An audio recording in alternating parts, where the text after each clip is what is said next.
I have no idea who the NBA MVP is. That's. I think we're going into the final week here. I have no idea. Joker is the favorite in Las Vegas, followed by Embiid, and Giannis is a long shot at 6-1. But it kind of depends what day it is on which guy dominates. I think when Embiid came out here to Los Angeles and crushed it against the Clippers and the Lakers, and this basketball crazy media market, and what he was on with Corden, right? Is that, or did he go? He was on a late night show, and Chris Mannix chatted with him out here for his pod. Interview I read, and the LA, media got a hold of him, and they looked terrific here, and that he was the guy. Right. And then Giannis had the week of all weeks last week, and he was the guy. And then Jokic just did what he did yesterday, and it's like, oh yeah, that's right. The reigning MVP is 2 assists shy of averaging a triple-double, 27, 14, and 8 on 58% shooting. He's the center, by the way. Correct. 8 assists is the center. Yeah, correct. So he's the only player in the top 10 in points per game, rebounds per game, and assists per game. And he doesn't have his 2 best teammates. That's no joke. Crazy. So By the way, I would say that is not an overreaction at all. I think it comes down to the last week, don't you? I think so. Yeah. I think so. These guys are gonna have to show out, and we'll see what happens. And Embiid, I think Embiid's already working the refs a little bit, right? Embiid also, in an article yesterday, he was like, I don't know how much more I have to do. Like, what do I have to do to win this award? Here we go. Let's take a listen. This is Joel Embiid, because don't forget again, he stayed virtually silent during the whole Simmons thing. And by the way, the Nets just announced an hour ago that Simmons is out for the rest of the regular season and the play-in tournament. So we won that trade. For the moment, yeah. I'm just saying. I mean, you kind of miss Seth Curry a little bit right now. Yeah, although he's now hurt, which is he's hurt too, which is killing Brooklyn. They're the 10th seed right now. Here's Embiid. Like I said, it's out of my control.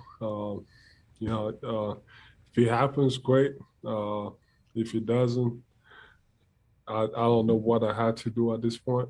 At this point, I feel like they hate me. So and it's cool. And that's always been kind of like my career in Philly. And I feel like in Philly, you always felt like you always have to do more to kind of. I don't know why, but that's always the feeling that I've always had, that, you have to do more than the others. The standard for, guys in Philly or for me is different than the standard than everybody else. Whether if you have good games and you lose, that standard is not the same as, and it's cool. I like the challenge. So it's on me to go out there and try to, step my game up and win games. Okay. Embiid's averages 30, 12, and 4. Jokic is 27, 14, and 8.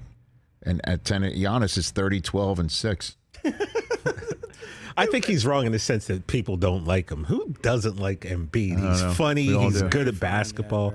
The only award I'm concerned with him winning, though, to be honest, is the Larry O.B. trophy. That's MVP would be great, but there's a bigger prize in store. Dr. J seemed like your bench is too thin to do it. Yeah, it seems like it. All right, last one, guys. We talked about on Friday how it was the most important Lakers game of the season. They lost.